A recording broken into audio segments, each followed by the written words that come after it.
Hello everyone, welcome to Jio for you classes.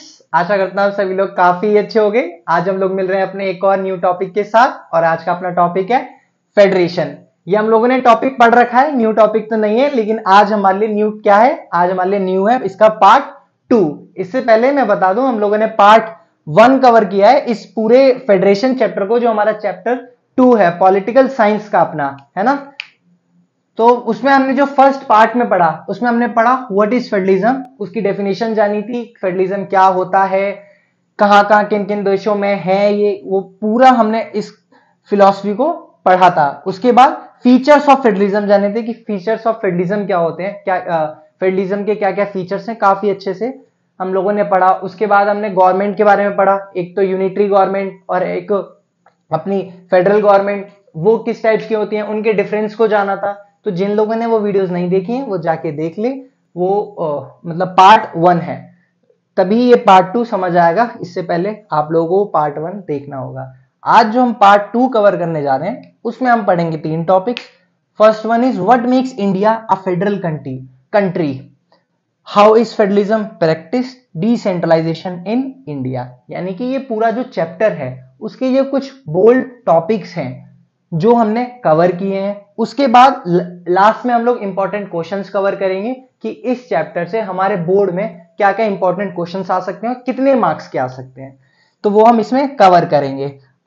आज जो हम पढ़ेंगे पार्ट 2 पढ़ेंगे, मैंने बताया कि जो इंडिया है उसको वो फेडरल कंट्री कैसे बनता है। जब हमने ये जान लिया कि फेडरलिज्म क्या होता है, उसके फीचर्स को जान लिया, अब हम ये देखेंगे जो हमारी इंडिया है वो फेडरल कंट्री कैसे बनती है उसको जानेंगे। उसके बाद फेडरलिज्म प्रैक्टिस कैसे है उसको जानेंगे, और डिसेंट्रलाइजेशन इंडिया इसका क्या मतलब है हम इसको बारीकी से जानेंगे। आई होप आप लोगों भी कंसंट्रेट होके पढ़ रहे होगे। अगर जिसको नहीं समझ आता है प्लीज मुझे कमेंट करके जरूर बता दिया करो, और अगर हेल्प मिलती है तो दूसरों बच्चों को भी शेयर कर दिया करो ये अपना अच्छा सा कंटेंट। तो मैं इसको रब कर देता हूं, हम लोग पढ़ते हैं अपना पार्ट 2 स्टार्ट करते हैं। तो अगर हम बात करें कि what makes India a federal country, यानी कि इंडिया को कैसे एक फेडरल कंट्री माना जाए, या कौन बना रहा है इंडिया को फेडरल कंट्री, किसने कहा है कि इंडिया एक फेडरल कंट्री होगी, अब हम इसके बारे में जानेंगे। इसके पीछे की स्टोरी है क्या। तो कॉन्स्टिट्यूशन, इसका तो सभी ने नाम सुना होगा ना, कॉन्स्टिट्यूशन यानी कि संविधान, सबने सुना है ना। कॉन्स्टिट्यूशन क्या है, कॉन्स्टिट्यूशन जिसमें हमारे सारे रूल्स एंड रेगुलेशंस लिखे गए हैं कि हमारा देश कैसे चलेगा, कैसे प्रधानमंत्री बनाए जाएंगे, कैसे मंत्रिमंडल बनाया जाएगा, ये सारी चीजें कहां लिखी हैं, हमारे कॉन्स्टिट्यूशन में। तो the constitution originally provided for a 2-tier system of government, यानी कि जो हमारा कॉन्स्टिट्यूशन है वो प्रोवाइड करता है क्या, 2-tier सिस्टम ऑफ गवर्नमेंट, यानी कि 2-tier सिस्टम ऑफ गवर्नमेंट। यानी कि हमारे कॉन्स्टिट्यूशन में लिखा गया था कि जो हमारा कंट्री होगी उसमें क्या 2-tier सिस्टम ऑफ गवर्नमेंट होगी। और 2-tier सिस्टम ऑफ गवर्नमेंट क्या होती है, जो कि 2 लेवल की गवर्नमेंट हो।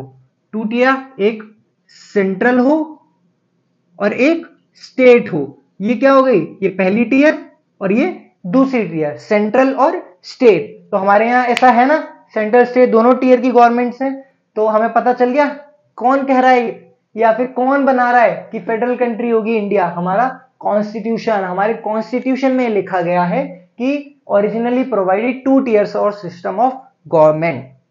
फेडरलिज्म की जब हमने डेफिनेशन पढ़ी थी उसमें हमने जाना था ना कि व्हाट इज फेडरलिज्म। फेडरलिज्म क्या है, फेडरलिज्म जब एक से ज्यादा लेवल की गवर्नमेंट होंगी तो क्या कहलाएगा, फेडरलिज्म। तो हमारे कॉन्स्टिट्यूशन में भी लिखा गया कि 2 टीयर की गवर्नमेंट्स होंगी। तो अगर हमसे दिमाग में क्लियर हो गया ना what makes India a federal country, तो the constitution originally provide for a 2-tier of system of government, यानी कि हमारी कॉन्स्टिट्यूशन की वजह से हमारी इंडिया क्या है, एक फेडरल कंट्री है, क्योंकि उसमें ये मेंशन है कि 2-tier government level of government होगी। फिर the constitution clearly provided a 3-fold distribution of legislative powers between central and state governments. अब इसका मतलब क्या है, यानी कि द कॉन्स्टिट्यूशन ने तो हमें ये बोल दिया कि 2 टीयर की गवर्नमेंट होगी, एक सेंट्रल होगी और एक स्टेट होगी। वहीं दूसरा पॉइंट क्या बोला, लिखा गया the constitution clearly provided a 3-fold distribution, यानी कि थ्री फोल्ड डिस्ट्रीब्यूशन, ये क्या है अब हम इसको जानेंगे। थ्री फोल्ड डिस्ट्रीब्यूशन क्या होता है? Three fold distribution of legislative powers. Legislative powers क्या होती हैं? लेजिस्लेटिव पावर्स क्या होती है? मैंने बताया था ना आप लोगों को शुरू में, फर्स्ट चैप्टर में जब हम पावर शेयरिंग पढ़ रहे थे, तब हमने देखा था कि एक क्या बनता है, कानून बनाता है, दूसरा उसको लागू करता है, और दूसरा क्या करता है, अगर उस कानून को कोई तोड़ता है तो उसको वो पनिश करता है। यानी कि लेजिस्लेटिव, एग्जीक्यूटिव और जुडिशरी, ये तीन वर्ड्स हमें बहुत अच्छे से याद रखने हैं। क्या क्या? एक तो लेजिस्लेटिव, दूसरा एग्जीक्यूटिव और तीसरा जुडिशरी। ये जो तीनों वर्ड हैं ये क्या है? ये मैंने आपको अच्छे से समझाया था ना। लेजिस्लेटिव क्या करता है? कानून बनाता है। एग्जीक्यूटिव क्या करता है? जो लेजिस्लेटिव ने कानून बनाया उसको एग्जीक्यूट करता है। और जुडिशरी क्या करता है? जो इन दोनों ने कानून बनाए हैं उसको अगर कोई लॉ ब्रेक करता है तो उसको क्या करता है? पनिश करता है। यानी कि जुडिशरी यानी कि सुप्रीम कोर्ट, हाई कोर्ट, हमारे ये वकील जहां बैठते हैं वो। और लेजिस्लेटिव यानी कि हमारे एमएलए, एमपी, ये सब क्या करते हैं? इन पे लेजिस्लेटिव पावर्स हैं। ये लोग क्या करते हैं? कानून बनाते हैं ना, हमारे मेंबर ऑफ पार्लियामेंट। और स्टेट में एमएलए आप लोगों ने सुना हो, मेंबर ऑफ लेजिस्लेटिव असेंबली, ये लोग सब क्या करते हैं? हमारे लिए कानून बनाते हैं। तो उनको क्या, उन पे क्या है? लेजिस्लेटिव पावर्स हैं। तो लेजिस्लेटिव पावर्स को क्या कर रखा है? बांट रखा है। किसके बीच में? सेंट्रल और स्टेट गवर्नमेंट के बीच में। किसने? हमारे कॉन्स्टिट्यूशन ने क्या किया है? थ्री फोल्ड डिस्ट्रीब्यूशन कर दिया है कि अगर हमारे पास दो लेवल की गवर्नमेंट है, अगर आप मान लो आप दो दोस्त हो, अगर आप क्या हो? दो दोस्त हो, और आपकी मम्मी ने क्या किया है? उन दोनों दोस्तों को अपनी पावर्स बांट दी है। तेरे पास ये पावर है, तेरे पास ये पावर है। समझ आया ना? अगर क्यों क्यों बांट रखी है? क्योंकि आपस में आप दोनों की लड़ाई ना हो। या फिर आप अपनी दोस्तों की छोड़ो, आपकी एक बहन है, आप एक भाई है, आपकी मम्मी क्या करती है? तू बेटा ये काम कर ले, तू बेटा ये काम कर ले। तो क्या है? ये आपकी पावर्स बांट रही है। वरना क्या होगा? आप दोनों के बीच में कंफ्लिक्ट होगा। क्यों? क्योंकि जब तक आपको अपनी पावर्स पता नहीं चलेंगी तो कंफ्लिक्ट होगा ना। इसीलिए कॉन्स्टिट्यूशन ने क्या किया? थ्री फोल्ड डिस्ट्रीब्यूशन निकाला लेजिस्लेटिव पावर्स के लिए। और वो थ्री फोल्ड डिस्ट्रीब्यूशन क्या है? ये union list, state list, concurrent list. यानी कि लिस्ट बनाई, एक यूनियन लिस्ट सेंट्रल गवर्नमेंट के लिए, एक स्टेट लिस्ट स्टेट गवर्नमेंट्स के लिए, और एक कंकरेंट लिस्ट दोनों के लिए। तो यूनियन लिस्ट में क्या है? इसमें कुछ ऐसे मैटर्स आते हैं, यानी कि defence, foreign affairs, banking, communication, ये कुछ ऐसे सब्जेक्ट्स हैं जो अपनी नेशनल इंपॉर्टेंस रखते हैं। यानी कि डिफेंस, आर्मी, नेवी, ये किसके हाथ में रहेगी? हमारी सेंट्रल गवर्नमेंट के हाथ में, क्योंकि नेशनल इंपॉर्टेंस रखते हैं ना। वहीं फॉरेन अफेयर्स, हमारे दूसरे देशों के साथ कैसे रिलेशंस रहे, ये किसका काम रहेगा? सेंट्रल गवर्नमेंट का, क्योंकि ये भी नेशनल इंपॉर्टेंस है। बैंकिंग, कम्युनिकेशन, ये भी सब क्या है? नेशनल इंपॉर्टेंस के सब्जेक्ट्स हैं। तो इसलिए ये रहेंगे यूनियन लिस्ट में। वहीं रेसिडुअरी सब्जेक्ट्स, ये वो सब्जेक्ट्स होते हैं जो कहीं भी मेंशन नहीं है, ना ही यूनियन लिस्ट में, या ही स्टेट लिस्ट में, ना ही कंकरेंट लिस्ट में। तो कोई भी ऐसा एक नया सब्जेक्ट आता है तो उस पे उस पे किसकी लेजिस्लेटिव पावर है? वो यहाँ यूनियन लिस्ट में। तो रेसिडुअरी पावर्स होती हैं यूनियन लिस्ट के पास। तो उस सब्जेक्ट्स को कौन देखेगा? सेंट्रल गवर्नमेंट देखेगी। वहीं अगर हम बात करें स्टेट लिस्ट की, तो स्टेट लिस्ट में क्या क्या आते हैं? पुलिस, ट्रेड, एग्रीकल्चर, और भी बहुत सारे सब्जेक्ट्स हैं। लेकिन जो मेन सब्जेक्ट है यानी कि एग्रीकल्चर, वो किसका आता है? स्टेट के अंडर आता है। हर स्टेट के अंदर अलग अलग एग्रीकल्चर होते हैं, आप सबको पता है। तो उसके जो रूल्स एंड रेगुलेशन है वो हर स्टेट अपने अकॉर्डिंगली बनाता है। इसी तरीके से पुलिस, हर स्टेट की अलग अलग पुलिस होती है। UP police, Bihar police, Madhya Pradesh police. तो वो क्या करते हैं? हर स्टेट गवर्नमेंट है उनकी एक अलग पुलिस है, वो अपने आप उन लोगों के लिए रूल्स बनाते हैं और उनको रेगुलेट करते हैं। इसी तरीके से कंकरेंट लिस्ट, ये वो सब्जेक्ट्स होते हैं जिन पे दोनों गवर्नमेंट्स अपना रूल्स बना सकती हैं। यानी कि एजुकेशन, फॉरेस्ट, मैरिज, तो ये कुछ ऐसे सब्जेक्ट्स हैं दोनों गवर्नमेंट इस पे रूल्स या दोनों के पावर्स हैं बराबर, लेजिस्लेटिव पावर्स। तो आई होप ये आप लोगों को समझ आ गया होगा कि इंडिया को फेडरल कंट्री कैसे या कौन बना रहा है। हमारा कॉन्स्टिट्यूशन कहता है कि हमारी एक two tier system of government होगा, और two tier system of government का मतलब होता है फेडरेशन। तो हमारी कंट्री क्या है? इस तरीके से एक फेडरल कंट्री बनती है। और इसी तरीके से कॉन्स्टिट्यूशन ने थ्री फोल्ड डिस्ट्रीब्यूशन कर रखा है लेजिस्लेटिव पावर्स का, यूनियन लिस्ट में, स्टेट लिस्ट में, कंकरेंट लिस्ट में। ये उनके कुछ सब्जेक्ट्स हैं। तो ये है अपना जो फेडरल कंट्री कहलाता है। उसके बाद अपना एक टॉपिक है, आई होप ये समझ आ गया होगा ना आप लोगों को। क्लियरली नहीं समझ आता है तो यार कमेंट करके बता दो, ताकि मेरे को भी, मैं भी मतलब अवेयर हो जाऊं कि आप लोगों को मेरे को किस वे में पढ़ाना चाहिए। हो सकता है मैं कुछ मतलब ज्यादा स्पीड से बोल रहा हूं या स्लो बोल रहा हूं, कुछ तो कमेंट करके प्लीज जरूर बताओ, ठीक है, ताकि मेरे को भी आप लोग अवेयर हो जाऊं मैं भी। उसके बाद अपना एक टॉपिक है लास्ट, डिसेंट्रलाइजेशन इन इंडिया। अब डिसेंट्रलाइजेशन का मतलब क्या होता है? हमेशा बच्चा जब भी आपको कोई भी वर्ड या टॉपिक दिखे ना, उसमें वर्ड का मीनिंग समझने की जरूर कोशिश करना। इंडिया का तो हमें पता है, प्यारा भारत। अब डिसेंट्रलाइजेशन मतलब क्या है, अब हम उसको जानेंगे। When power is taken away from central and state government and given to local government. ये नया वर्ड आप लोगों ने सुन रहे होंगे, लोकल गवर्नमेंट। यानी कि जब पावर सेंट्रल और स्टेट गवर्नमेंट से लेके लोकल गवर्नमेंट को दे दी जाती है, तो उसको हम बोलते हैं डिसेंट्रलाइजेशन इन डिसेंट्रलाइजेशन। क्या बोलते हैं हम उसको? डिसेंट्रलाइजेशन। अब डिसेंट्रलाइजेशन इन इंडिया कब हुआ? ये हुआ 1992 में, यानी कि 1992 में कॉन्स्टिट्यूशनल अमेंडमेंट एक्ट लाए गए और क्रिएट किया गया क्या? पंचायत और म्युनिसिपैलिटीज। क्या क्रिएट किए गए? पंचायत और म्युनिसिपैलिटीज।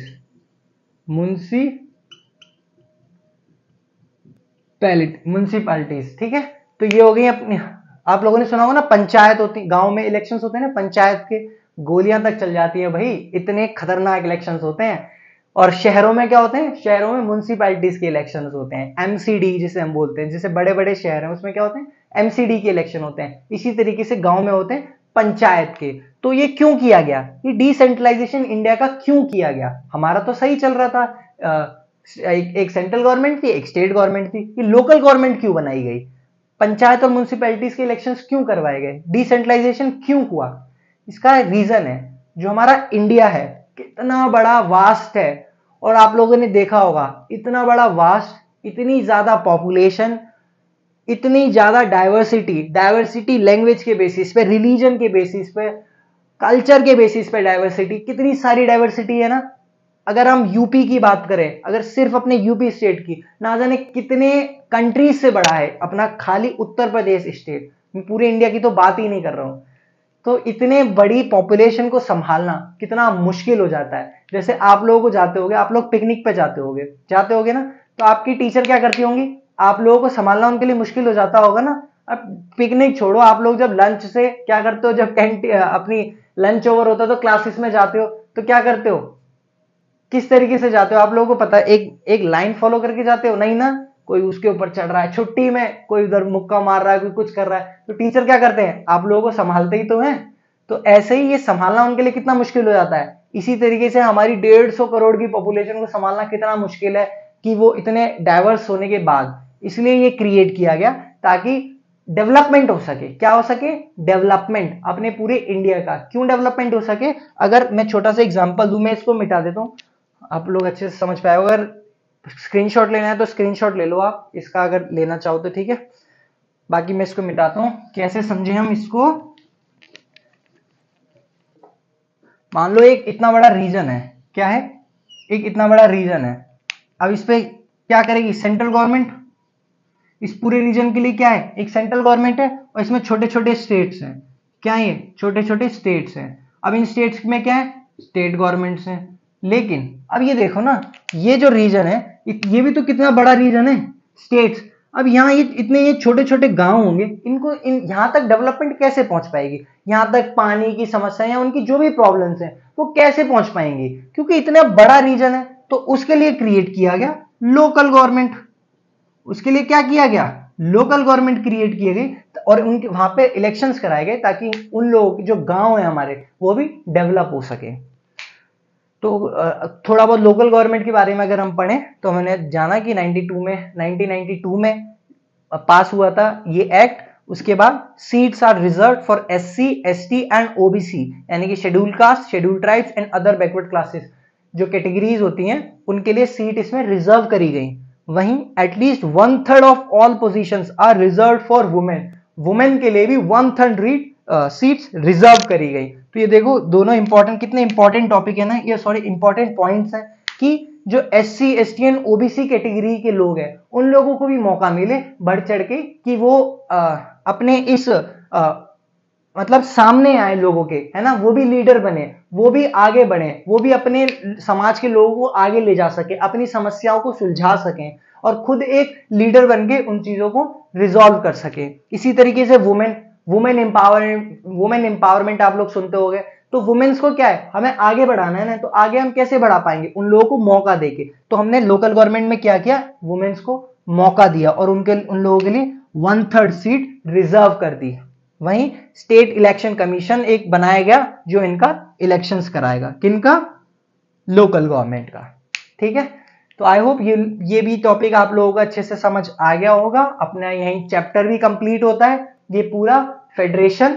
अब हम करेंगे कुछ इंपॉर्टेंट क्वेश्चंस जो हमारे बोर्ड में एग्जाम्स में आएंगे। ठीक है, मैं इसे मिटा देता हूं। तो हम लोगों ने चैप्टर तो कंप्लीट कर लिया, सारे टॉपिक्स कवर कर लिए। अब हम कुछ इंपॉर्टेंट क्वेश्चंस देखते हैं जो हमारे बोर्ड एग्जाम में आएंगे। मतलब आप लोग ये चैप्टर पढ़ो, कंप्लीट करो, उसके बाद जो मैं क्वेश्चन बता रहा हूँ, जो इंपॉर्टेंट क्वेश्चंस बता रहा हूँ, ये सारे इंपॉर्टेंट क्वेश्चंस हैं और चैप्टर वाइज बता रहा हूँ। तो ये सारे क्वेश्चंस कहाँ आएंगे, हमारे बोर्ड एग्जाम में। अगर सिर्फ इन क्वेश्चंस को आप प्रिपेयर कर लोगे, आपके full out of full marks आएंगे, गारंटी मेरी। इसलिए गारंटी दे रहा हूं बेटा कि गारंटी तो कुछ नहीं होती, वो तो छोड़ दो, चलो कोई नहीं। लेकिन मैं आप लोगों को सच में एक एडवाइस कर रहा हूं कि ये जो हम चैप्टर पढ़ रहे हैं और उसके बाद जो इंपॉर्टेंट क्वेश्चंस कर रहे हैं, अगर आप सच में सिर्फ आपने अपना 100% देके सिंसियर तरीके से इन क्वेश्चंस को प्रिपेयर कर लिया, आपका एग्जाम बहुत अच्छा जाएगा, सच में बहुत अच्छा जाएगा। बस इतनी सी बात मान लेना। तो अब हम क्वेश्चंस पे आते हैं कि डिस्क्राइब एनी 3 की फीचर्स ऑफ फेडरलिज्म। हम लोगों ने फेडरलिज्म पढ़ा था, फेडरलिज्म की डेफिनेशन जानी थी, उसके फीचर्स जाने थे। तो इस क्वेश्चन में हमें उसी के की फीचर्स लिखने हैं फेडरलिज्म के। तो ये हमारे बेटा आएगा कम से कम 3 मार्क्स का क्वेश्चन। कितने मार्क्स का, 3 मार्क्स का क्वेश्चन आएगा। तो हमारे 3 फीचर्स इसमें हमें लिखने हैं। उसके बाद डिस्क्राइब एनी 3 की फीचर्स ऑफ इंडियन फेडरलिज्म। ये भी वही क्वेश्चन है, दोनों आपस में लिंक है। उसमें हमें फीचर्स ऑफ फेडरलिज्म बताने हैं, इसमें हमें इंडियन पर्सपेक्टिव से फेडरलिज्म बताने हैं, हमारे इंडिया के, जो जस्ट हमने थोड़ी देर पहले ही पढ़ा है कि हमारा कॉन्स्टिट्यूशन इस तरीके से इंडिया के फेडरलिज्म को बताता है, कैसे यूनियन लिस्ट, कंकरेंट लिस्ट और स्टेट लिस्ट डिस्ट्रीब्यूट हैं हमारे में। 3 लेवल्स ऑफ गवर्नमेंट है हमारे इंडिया में, एक सेंट्रल गवर्नमेंट, एक स्टेट गवर्नमेंट, एक पंचायत या लोकल गवर्नमेंट। ये सारे फीचर्स हमें इसमें बताने हैं। उसी तरीके से describe any 3 features of unitary government और फेडरल गवर्नमेंट, या यूनिटरी गवर्नमेंट का बताओ या फेडरल गवर्नमेंट का। ये भी हम लोगों ने पढ़ रखा है कि यूनिटरी गवर्नमेंट और फेडरल गवर्नमेंट क्या होती है। हमने इससे पहले पार्ट 1 में पढ़ रखा है। इन दोनों के डिफरेंस जान रखे हैं। ये क्वेश्चंस फीचर जान लेना, अगर डिफरेंस आएगा तो दोनों के डिफरेंस लिख देना। ठीक है, तो यही जो 3 क्वेश्चंस हैं ये इंपॉर्टेंट है। सारे तीनों क्वेश्चन 3-3 मार्क्स के हैं, 3-3 मार्क्स के ये क्वेश्चंस हैं। तो आप लोगों को अपना 3 मार्क्स का क्वेश्चन एक प्रिपेयर करना है इन 4 क्वेश्चन से, इस चैप्टर से। ठीक है, आई होप आप लोगों को अच्छे से समझ आ गया होगा। मेरी मेहनत, आपकी मेहनत जरूर रंग लाएगी। ठीक है, तो मिलते हैं किसी नेक्स्ट चैप्टर में, नेक्स्ट टॉपिक के साथ। तब तक के लिए थैंक यू सो मच।